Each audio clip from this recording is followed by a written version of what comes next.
Chers résilients, quand je vous dis qu'on ne peut pas aider tout le monde, vous pensez que je blague lorsque je le dis. Vraiment, il y a des situations surréalistes qui m'arrivent ces temps-ci. J'ai envie de vous partager une autre situation.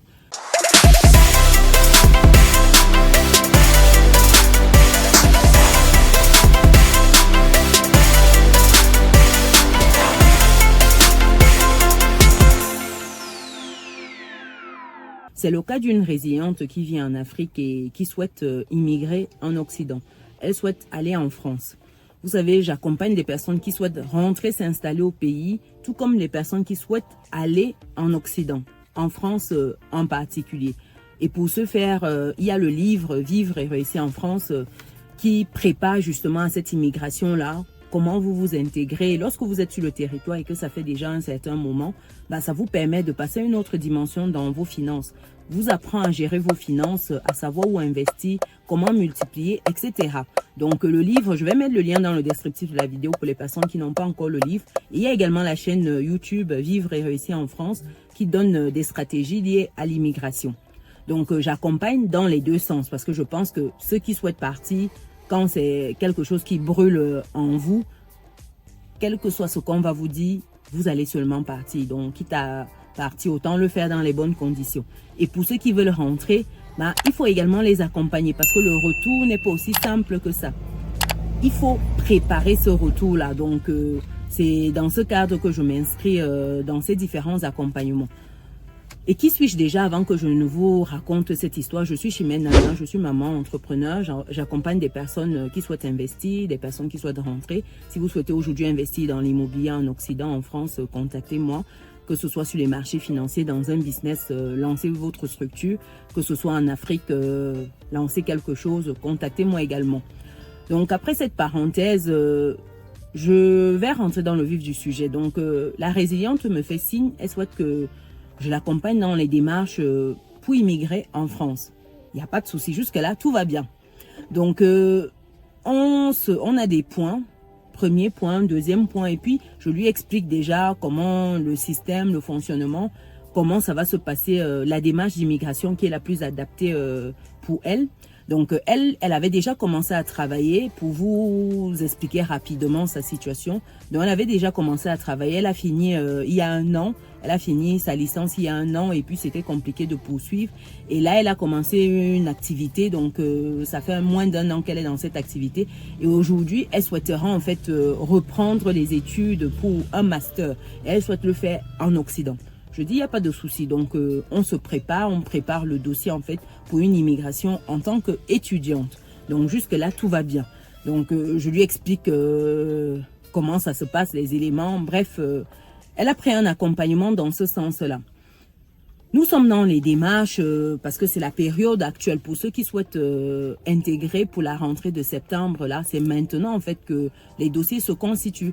C'est maintenant qu'il faut tout faire en fait. Donc là, on est dans le process et puis après la validation d'un établissement, la suite en fait, c'est de lancer la démarche de visa, de demande de visa. Et qui dit demander le visa dit que vous devez en amont avoir une lettre d'acceptation de votre établissement. Ça veut dire que l'établissement accepte de vous accueillir. Vous devez faire la préinscription, vous devez faire tout cela en amont. Et puis, une fois que vous avez ça, vous complétez maintenant le dossier de demande de visa. Et ce dossier-là comporte certains éléments, dont entre autres, la personne qui va vous accueillir. Par exemple, si vous avez une personne qui vous attend là-bas, qui a envoyé ces éléments, par exemple, qui vous accueille chez elle. Donc, ça doit comporter ses documents d'identité, ses justificatifs de revenus, justificatifs de logement, et ainsi de suite, qui prouvent que la personne a suffisamment de quoi faire pour vous accueillir.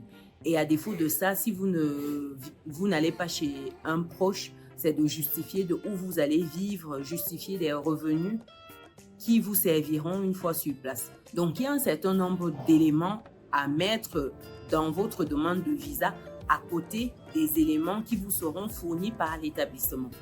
Donc, nous sommes en train d'échanger et puis elle me fait savoir qu'il faudrait que je l'accueille en France. Et moi, je lui dis, mais comment ça, je l'accueille? Elle me dit qu'en fait, aujourd'hui, elle n'a pas une personne qui pourrait l'accueillir. Et s'il faut louer un logement directement, ce ne sera pas possible pour elle.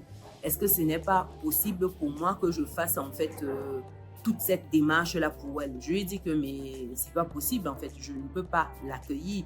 Déjà que aujourd'hui, tous les logements que dont nous disposons sont occupés. Donc, et au-delà de ça, ce n'était pas que je l'accueille en lui trouvant peut-être une place dans l'un de nos logements, en colocation, un studio peut-être ou quelque chose comme ça. Non, c'est que je l'héberge gratuitement. Et là, je lui ai dit, mais c'est pas possible, je peux pas t'héberger gratuitement comme ça, non, c'est pas possible. Et de toutes les manières, actuellement, tout est plein dans notre parc. Elle me dit, oui, mais voilà, c'est aussi ça, aider la... En fait, elle est allée dans tout un débat, tout un monologue où elle me parlait du fait d'aider la communauté, d'accompagner les gens jusqu'au bout, etc. Je lui ai dit, mais au début, les paramètres avaient bien été fixés. Au début, tu m'avais bien fait savoir que tu as quelqu'un qui pourra t'accueillir et que tu remplis toutes tes conditions, entre guillemets. Même si la personne ne pouvait pas t'accueillir sur le plan financier, tu pouvais te prendre en charge. Moi, je ne peux pas te prendre en charge. En France, dit que je vais t'héberger, je vais justifier de ci ou de ça. Non, du tout, je suis désolée. À un moment, il ne faut pas mélanger les choses. Accompagner la communauté, aider la communauté. Non, il ne faut pas mélanger. Il ne faut pas mélanger. Je suis là pour accompagner dans une démarche. Et c'est tout, ça s'arrête là. Et là, elle est partie en mode, voilà, on voit les gens sur les réseaux sociaux, ils sont en mode, voilà, ils veulent aider, mais non, c'est pas trop ça et tout. Je lui ai dit, mais donc, si je suis bien ta logique, accompagner la communauté, c'est prendre sur moi de t'héberger, c'est-à-dire que le manque à gagner, et même s'il y a un logement de disponible, tu ne sais pas ce que j'ai comme mensualité derrière, le prêt que j'ai derrière pour avoir ce logement que moi je rembourse à la banque. Donc ça veut dire que c'est comme si j'ai un enfant qui me tombe comme ça du ciel, un enfant que je n'ai pas planifié et j'intègre dans ma vie parce qu'un enfant, ça coûte financièrement. C'est comme si du jour au lendemain, un enfant entre dans ma vie comme ça et puis moi je me retrouve à devoir gérer un certain nombre de choses pour elle parce que donc je vais prendre sur moi de payer mon prêt et héberger une inconnue gratuitement. Je dis oui, d'accord, j'accompagne, mais quand je fais des vidéos comme celle-ci, d'informations gratuites, des vidéos sur la chaîne Vivre et Réussir en France, des vidéos sur le business, sur l'entrepreneuriat, sur l'investissement, j'explique des stratégies de A à Z. J'explique mes stratégies, ce qui a fonctionné pour moi. Je partage ce qui a fonctionné pour d'autres personnes. J'interviewe des personnes sur cette chaîne gratuitement. Je donne des masterclass, certaines sont gratuites. Ça, on appelle ça quoi? Quand on fait ça pour une communauté, il faut quoi? Vous pensez toujours qu'il faut donner de l'argent comme ça aux gens? Non, du tout. Donner de l'argent à une personne, ce n'est pas l'aider. Il faut lui apprendre à pêcher. Oui, c'est ça en fait, véritablement aider quelqu'un. Ce n'est pas juste lui donner de l'argent, non. C'est lui apprendre à pêcher. Donc, je lui demande donc tout ce que je fais là, sur les réseaux gratuitement, mon temps que je prends tous les dimanches pour faire des lives ici, pour expliquer, pour faire venir des gens. Mais est-ce que je suis payée pour ça? C'est gratuit, à ce que je sache. Au-delà de ça, les personnes que j'accompagne même, des jeunes que je prends, j'accompagne dans un domaine, j'accompagne pour une montée en compétence, j'accompagne pour des positionnements, etc. Est-ce que je viens crier sur les réseaux sociaux? Est-ce que je prends le micro pour dire que j'ai aidé un tel, j'ai aidé un tel? Non. Les personnes que j'ai tenu la main aujourd'hui, des personnes qui aujourd'hui sont tellement reconnaissantes vis-à-vis des choses que j'ai réalisées dans leur vie, est-ce que j'en parle? Est-ce que je prends un micro pour ça? Non, c'est pas que quand je veux le faire, je le fais. Et c'est pas comme si ce sera imposé, comme si quelqu'un viendrait m'imposer de l'aider parce que je prétends aider les gens sur la communauté. Non, à un moment, il faut arrêter.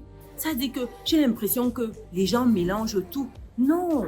Donc, ça veut dire que tu viens voir quelqu'un comme ça qui prend sur elle. En d'autres termes, elle me demande d'assurer un loyer de 500 € pour elle. Parce que si elle est dans une ville comme Lille, comme Rouen, comme je sais pas, Roubaix, une ville comme peut-être ville juive, etc., des zones où on est passé et où on a quelque chose, c'est des moyennes en termes de logement, même en colocation en région parisienne, on est sur 500 euros, c'est ce que moi je payais étudiante et le coût de la vie c'est accentué, donc c'est encore plus que ça. Donc quelqu'un me demande de prendre sur moi de payer de sortir 500 euros, plus l'eau, l'électricité et certaines taxes pour qu'elle reste dans le logement sans rien payer. Et je ne la connais ni d'Adam ni d'Ève. Elle m'aborde sur les réseaux parce que je suis en posture d'accompagner pour un certain nombre de choses. Mais l'accompagnement, là, vous pensez que le temps que je prends là, vous pensez que le temps qu'il m'a fallu pour mettre en place ce bien immobilier avec mon époux, c'était offert? Non. Vous pensez que les mensualités de prêt que nous avons derrière là, la banque nous offre ça quand on fait du bénévolat? Non. À un moment, il faut arrêter. Il faut arrêter. Franchement, il y a des situations comme ça qui me laissent sans voix. Sincèrement, ça me laisse perplexe. Et puis, vraiment, elle était convaincue que pour elle, c'était un droit. Pour elle, je pouvais bien faire ça pour elle. Je vous rappelle que je ne connais pas cette jeune dame-là, vraiment. Mais j'étais choquée. Dites-moi ce que vous en pensez, parce qu'il y a des situations que vous trouvez surréalistes et celle-là, bah, je me suis dit, waouh, qu'est-ce que je peux bien dire, quoi. J'ai essayé de lui expliquer les différences qu'on met dans accompagner, etc., mais ça ne passait pas. Je me suis dit, bah écoute, de toutes les manières, ce ne sera pas possible du tout. Si tu n'as personne qui peut t'accueillir ou alors tu n'as pas les capacités financières, bah, ça veut dire que le voyage, ce ne sera pas pour maintenant. Il faudra encore bien préparer ton voyage. De toutes les manières, aujourd'hui, tu as où loger, tu ne vis pas dans la rue, tu manges à ta faim, donc ce n'est pas un impératif. Voilà, aussi simple que ça. Et ça, elle n'a pas apprécié. Donc aujourd'hui, elle n'a pas apprécié du tout. Quand elle verra cette vidéo, j'espère que ça pourra attirer son attention. Et dites-moi dans les commentaires, pour vous, est-ce que sa demande est justifiée? Pour vous, j'aurais dû lui dire oui ou bah, aller déloger quelqu'un. Et d'ailleurs que tout notre parc est en gestion. Donc nous, on ne s'occupe pas de qui rentre. C'est les sociétés de gestion, c'est les conciergeries pour celles qui sont en location, courte durée, etc. En fait, c'est suivant les critères qui sont établis. Et quand vous remplissez les critères, vous déposez le dossier, etc. Nous, on n'interfère pas en fait dedans. Donc, je ne vois pas pourquoi je vais commencer aujourd'hui. Et au-delà de ça, ce n'est pas la charité. Les banques nous font là-bas, on a des mensualités de prêt, nous aussi. On a des imprévus comme des toitures qu'on change et on prend sur nous. Donc, à un moment, j'ai l'impression qu'il y a des moments, c'est un... Je ne sais pas ce qu'ils ont dans la tête, en fait, je ne sais pas. Sincèrement, je me pose des questions.